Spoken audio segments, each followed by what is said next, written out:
Hello students, welcome to rice ice YouTube channel. আমি অমিত কিরণ চৌধুরী। আজকে টিপ অ্যানালাইসিসে আমরা মাইনিং সেক্টর ইন ইন্ডিয়া নিয়ে কিন্তু ডিসকাস করব।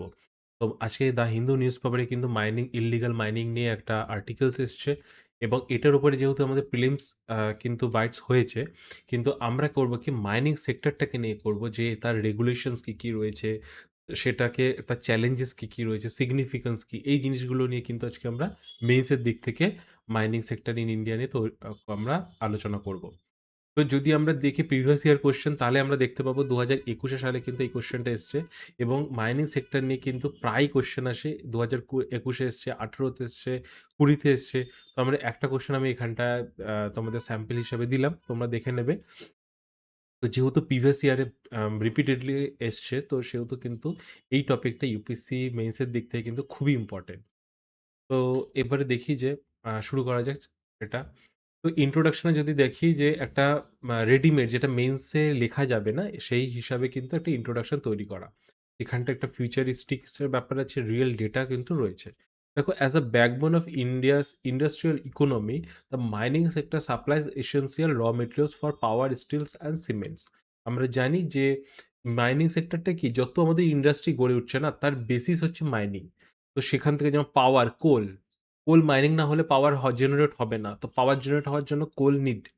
স্টিলের জন্য আমাদের এখানে অ্যালুমিনিয়াম, আয়রন, এই জিনিসগুলো তো মাইনিং এর দরকার। সিমেন্ট ইন্ডাস্ট্রি সেম, ডলোমাইট, যেই ওর যে খনিজ পদার্থগুলো, সেগুলো তো মাইনিং এর দরকার। দেন 5 ট্রিলিয়ন ইকোনমি এবং নেট জিরো বাই 2070 জন্য আমাদের কি করতে হবে, কি এই স্ট্র্যাটেজিক এবং ক্রিটিক্যাল মিনারেল যেমন লিথিয়াম, কোবাল্ট, এই জিনিসে কিন্তু জোর দিতে হবে।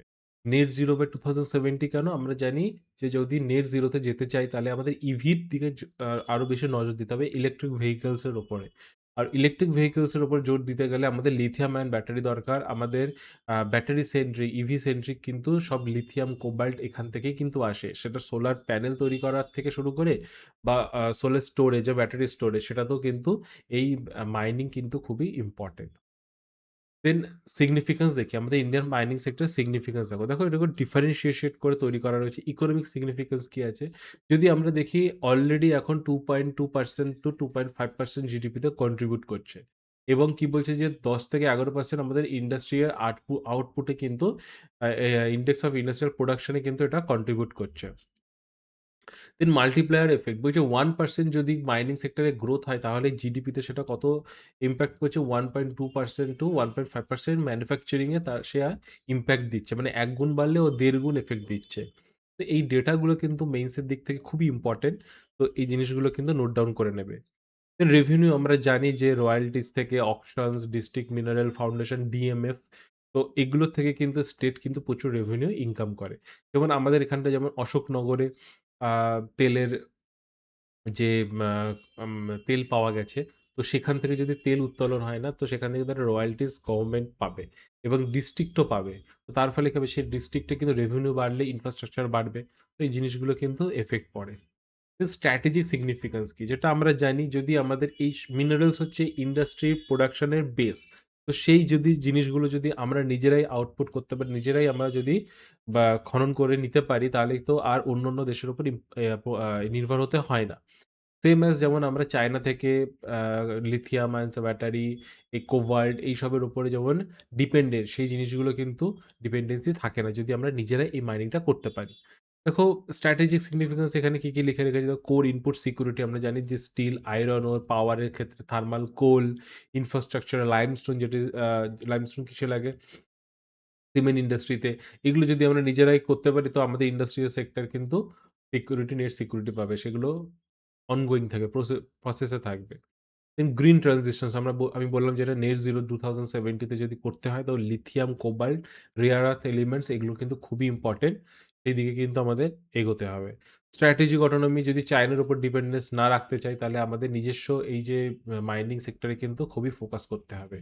সেজন্য কিন্তু গভর্নমেন্ট আস্তে, আস্তে অফশোর মাইনিং, যেমন কি যে ইন্ডিয়ান ওশিয়ান, বে অফ বেঙ্গলে কিন্তু অনেক বেশি এক্সপ্লোরেশন করছে, যাতে ওখান থেকে আমরা খনিজ সম্পদ তুলতে পারি। সোশ্যাল সিগনিফিকেন্স কি? দেখো, এমপ্লয়মেন্ট 1 মিলিয়ন ডিরেক্ট এমপ্লয়মেন্ট হচ্ছে, আমরা ১০ লাখ লোক ডিরেক্ট এমপ্লয়মেন্ট করছে এবং 10 to 15 million indirectly employed. Regional development Odisha, Jharkhand, ছত্তিশগড়ের ইকোনমি চলছেই হচ্ছে মাইনিং সেক্টরের উপরে বেস করে। সোশ্যাল ওয়েলফেয়ারে দেখো পিএমকেকেওয়াই, প্রধানমন্ত্রী খনিজ ক্ষেত্র কল্যাণ যোজনা, এরকম সামথিং রয়েছে। প্রধানমন্ত্রী খনিজ ক্ষেত্র কল্যাণ যোজনা। তো এই স্কিমের আন্ডারে কিন্তু যে ডিস্ট্রিক্ট মিনারেল ফান্ডস রয়েছে, তার ফলে যে ডিস্ট্রিক্ট থেকে যে মিনারেলসটা উত্তোলন হবে, সেই মিনারেলসটা কি হবে কি, ওখান থেকে একটা রয়্যালটিস কিন্তু ডিস্ট্রিক্ট ফান্ডে যাবে। তার ফলে ডিস্ট্রিক্ট, স্পেশালি ওই ডিস্ট্রিক্টের কিন্তু ইমপ্রুভ মানে ডেভেলপমেন্ট ওয়ার্ক হবে। তো জিওগ্রাফিক্যাল ডিস্ট্রিবিউশনস দেখি, কোন কোন এরিয়াতে আমাদের মাইনিংস পাওয়া যায়। দেখো, north eastern plateau, most of the minerals কিন্তু এইখানটাই আছে। Jharkhand, West Bengal, Odisha, rich in iron ore, coal, manganese, bauxite. South western plateau কোথায়? কর্ণাটকা, গোয়া, পার্স, Tamil Nadu. North western belt, Rajasthan, Gujarat. Okay, এখানে কি নন ফেরাস মেটাল বেশি পাওয়া যায়, মানে যেখানটায় আয়রন ছাড়া যে মেটালসগুলো, যেমন জিঙ্ক আছে, lead আছে, সিলভার আছে, জিপসাম আছে। দেন হিমালয়ান বেল্টে কি আছে? Copper, lead, zinc, precious Stones. এবার দেখে নিই কি কি মাইনিং নিয়ে কি কি লিগাল ফ্রেমওয়ার্ক কিন্তু রয়েছে। এটা কিন্তু খুবই একটা ইম্পর্টেন্ট টপিক, খুবই ইম্পর্টেন্ট পয়েন্ট। এবার দেখো যে কনস্টিটিউশনাল প্রভিশন কি কি আছে। স্টেট লিস্ট, মাইনিং কিন্তু মোটামুটি মিনারেলস স্টেট নিজেই ওন করে, সেক্ষেত্রে কোনো প্রবলেম নেই। কিন্তু ইউনিয়ন লিস্টে কি রয়েছে? ইউনিয়ন বলছে যে central power to regulate in the public ইন্টারেস্টে। দেন ইউনিয়ন লিস্টে কি আছে? দেখো, regulation of minerals in the special economic zone. Then তিনখানা অ্যাক্ট খুবই ইম্পর্টেন্ট, নোট ডাউন করে নেবে। এমএমডিআর অ্যাক্ট 2025, যেখানে গ্লোবাল এবং অফশোর মাইনিং এর কথা বলা রয়েছে, ঠিক আছে। দেন কন্টিজিউয়াস এরিয়াসের কথা বলা হয়েছে, সেটা কি বলছে? ধরো অলরেডি একটা কোম্পানি মাইনিং করছে, তার একটা পার্সেন্টেজ শেয়ার নিয়ে সে ওই ওন করছে জিনিসটা। তো সেখানটা থেকে বলছে যে তাকে এক্সটেন্ড করতে পারবে, সে যদি চায় যে আরও 10% মাইনিং লিজ এক্সট্রা করতে নিতে পারে, 30% কম্পোজিট লাইসেন্সে সে এক্সটেন্ড করতে পারে। কম্পোজিট লাইসেন্স মানে কি? তোমার ওখানটা হচ্ছে এক্সপ্লোরেশন দেন প্রোডাকশন, দুটোই যখন নেয় তখন হচ্ছে কম্পোজিট লাইসেন্সে। দেন এমএমডিআর অ্যাক্ট 2023, এখানে কি হচ্ছে যে 24খানা ক্রিটিক্যাল মিনারেলকে আইডেন্টিফাই করা হয়েছে, যেমন lithium, cobalt, rare earth elements. Then কি বলছে যে প্রাইভেট এন্ট্রি, লিথিয়াম আর টাইটেনিয়াম এর আগে নিউক্লিয়ার জোনে ছিল। তো এরকম 6 মিনারেলকে কি করলে অ্যাটমিক লিস্ট থেকে বাদ দেওয়া হয়েছে, যার ফলে প্রাইভেট প্লেয়াররা এর এক্সপ্লোরেশনে বা প্রোডাকশনে হেল্প করতে পারে। দেন এক্সপ্লোরেশন লাইসেন্সিং করা হয়েছে ডিপ সিটেড মিনারেলস, যেমন গোল্ড, কপার, এগুলো ডিপে যেতে লাগে। তো সেক্ষেত্রে কি হচ্ছে, এক্সপ্লোরেশন লাইসেন্সিংয়ে জুনিয়র মাইনার্সদেরকেও এনকারেজ করা হয়েছে।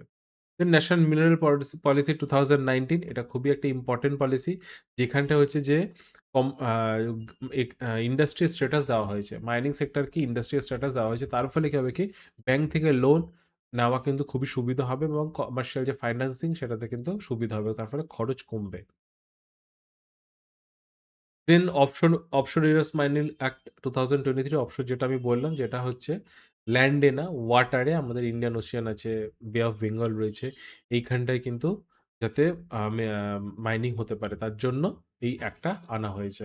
কম্পিটিটিভ বিডিং এর কথা বলা হয়েছে, যেখানটায় সরকার যাকে চাইবে সেই কোম্পানিকে অ্যালোকেট না করে কম্পিটিশনের থ্রুতে অ্যালোকেশন হবে। সবাই আসবে, বিড হবে, দেন অ্যালোকেশন হবে।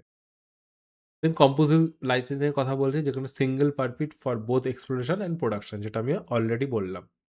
দেন ফিক্সড পোর্টফোলিও, দেখো 50 ইয়ার্স এর লং টার্ম ইনভেস্টমেন্ট সার্টেনিটি। যদি 50 ইয়ার্স এর জন্য লিজ দেওয়া হয়, তাহলে সেই কোম্পানি কিন্তু একটা লং টার্ম ইনভেস্টমেন্ট একটা সার্টেনিটি পায়, এবং সে সেটা নিয়ে এগোতে পারে। ইনস্টিটিউশনাল মেকানিজম কি আছে? ডিএমএফ এবং পিএম কে কে। ডিএমএফ আমরা এক্ষুনি দেখলাম, ডিস্ট্রিক্ট মিনারেল ফান্ড, আর পিএম হচ্ছে প্রধানমন্ত্রী খনিজ ক্ষেত্র কল্যাণ যোজনা। এইখান থেকে কি হচ্ছে বলছে যে রয়্যালটির কিছু পার্সেন্টেজ কিন্তু লোকাল কমিউনিটি ওয়েলফেয়ারে ইউজ করা হবে। দেন এবার দেখে নিই যে মেজর চ্যালেঞ্জেস। এর আগে আমরা সব রেগুলেটরিস ফ্রেমওয়ার্কটা দেখে নিলাম, ইনস্টিটিউশনাল, কনস্টিটিউশনাল, হ্যাঁ, স্ট্যাচুটরি, সব আমরা রেগুলেটরি ফ্রেমওয়ার্কগুলো দেখে নিলাম। এরপরে দেখি যে কী কী চ্যালেঞ্জেস আছে। দেখো, মেজর চ্যালেঞ্জ হচ্ছে রেগুলেটরি অ্যাডমিনিস্ট্রেটিভ হার্ডেলস। আমরা সবাই জানি এগুলো যদি মানে আমরা যদি নাও পড়ি, এটা বলতে পারি যে ক্লিয়ারেন্স, এনভায়রনমেন্টাল ক্লিয়ারেন্স আটকাবে, লোকাল বডিসের ক্লিয়ারেন্স আটকালো। তো বিভিন্ন রকম ক্লিয়ারেন্স কিন্তু ডিলে হচ্ছে। তো সিঙ্গেল উইন্ডো সিস্টেমের কিন্তু অভাব রয়েছে, lack of single window system. Regulatory risk কেন? Centre state differences clearly demarcate করা নেই। সেজন্য পাবলিক ইন্টারেস্ট দেখিয়ে যখন সেন্ট্রাল কোনো নিয়ম বানায়, তখন সেন্ট্রাল স্টেটের সাথে কিন্তু কনফ্লিক্ট হয়ে যায়। এর এনভায়রনমেন্টাল ইকোলজিক্যাল ডিগ্রেডেশন আমরা জানি বায়োডাইভার্সিটি লস মাইনিং এর ফলে, বিশেষ করে যদি দেখি আমরা ওড়িশা, মধ্যপ্রদেশ এই সব জায়গাগুলোতে যদি বিশাল পরিমাণে কিন্তু ফরেস্ট ফেল করানো হয় যখন মাইনিং করতে হয়।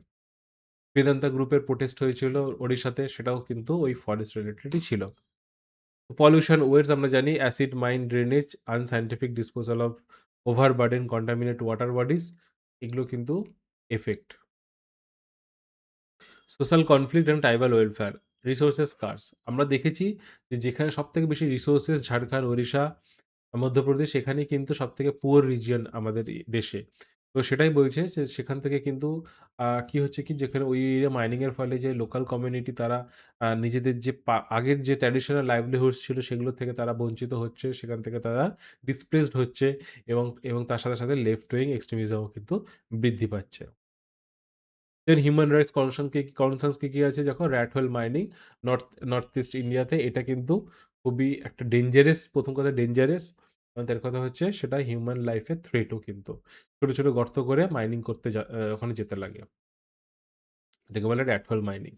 টেকনোলজিক্যাল এক্সপ্লোরেশন গ্যাপ আমরা জানি যে টেকনোলজি ক্ষেত্রে কিন্তু আমরা মাইনিংয়ের দিক থেকে অনেক পিছিয়ে রয়েছে। চায়না যেখানে খুবই ইমপ্রুভ করেছে এবং সেই জন্য তারা মাইনিং সেক্টর যেমন রেয়ার আর্থ এলিমেন্টে না, তারা হচ্ছে রেয়ার আর্থ মিনারেলসে তারা monopoly. Lithium production, most of the lithium production কিন্তু চায়নাই করে। রেসপেক্ট, তাদের কাছে কিন্তু অত রিজার্ভ নেই, তারা সারা দুনিয়াতে করে বেড়ায় কারণ তারা টেকনোলজিতে ওই সেক্টর টেকনোলজিতে খুবই ইমপ্রুভ করেছে। তো আমাদের সেটারই কথা বলা হচ্ছে যে এখানে কিন্তু টেকনোলজিক্যাল অত ইমপ্রুভমেন্ট নেই। দেন ইল্লিগাল মাইনিং তো রয়েছে, র্যাম্পার্ট ইল্লিগাল মাইনিং আমরা জানি যে স্যান্ড মাইনিং ইল্লিগাল মাইনিং হচ্ছে, আজকে নিউজে এসছে। আমরা ওয়েস্ট বেঙ্গলও দেখেছি যে বীরভূম ওদিকে অনেক sand mining illegal sand mining হয়। হ্যাঁ, ইল্লিগাল স্টোন মাইনিং এগুলো তো হয়।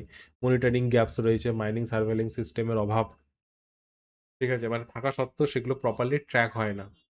দেন দেখো একটা জিনিস যেটা মেন্সের দিক থেকে খুবই ইম্পর্টেন্ট, একটা কিন্তু কেস স্টাডি। এটা যদি আমরা ধরো একটা পেজ না সামথিং, এটা হচ্ছে পেজ পরীক্ষার খাতায়, এইখানে বক্স করে একটা কেস স্টাডি দিয়ে দেবে, লিখবে এখানে কেস স্টাডি, আর এখানে কেস স্টাডিটা লিখে দেবে। কি কেস স্টাডি দেখো, illegal scientific mining through narrow tunnel has led to frequent accident environmental degradation, the NGT banned it highlighting the conflict between local livelihood and safety ecology. এটা হচ্ছে rat hole mining in Meghalaya, এই issues নিয়ে কিন্তু এটা বলা হয়েছে। দেখে নি গভর্নমেন্ট কি কি ইনিশিয়েটিভ নিয়েছে। এমএমডিআর অ্যামেন্ডমেন্ট যেটা অলরেডি পড়লাম, যেখানে এক্সপ্লোরেশন লাইসেন্স, ক্রিটিক্যাল মিনারেলসের লাইসেন্স প্রাইভেট প্লেয়ারদের দেওয়া হয়েছে। ন্যাশনাল ক্রিটিক্যাল মিনারেল মিশনস করা হয়েছে 2025। কাবিলকে কাবিলকে কী করছে, এটা হচ্ছে বিদেশেও যাতে সে এক্সপ্লোর করতে পারে। পিএমকেকেওয়াই কি প্রধানমন্ত্রী খনিজ ক্ষেত্র কল্যাণ যোজনা, welfare for mining affected districts. Star rating দেওয়া হচ্ছে, যে সাস্টেনেবল মাইনিং করবে তাকে সেই স্টারে তাকে দেওয়া হবে, ঠিক আছে। তবে শাসাক পোর্টাল আছে, মাইনিং সার্ভেলেন্স সিস্টেমটাকে আরও বেশি জোরদার করা হয়েছে। ওয়ে ফরওয়ার্ডে কী করতে পারি আমরা, দেখো ডিপ সিটির এক্সপ্লোরেশন করতে পারি। ডিপ সিটির এক্সপ্লোরেশন হচ্ছে জানি আমরা গোল্ড, কপার এগুলোর ক্ষেত্রে আমরা ডিপ সিটির এক্সপ্লোরেশন যেগুলো হাইটেক লাগে সেই দিকে আমরা জোর দিতে পারি। জুনিয়র মাইনার্সদেরকে আমরা এনকারেজ করতে পারি, তাদেরকে সাপোর্ট করতে পারি।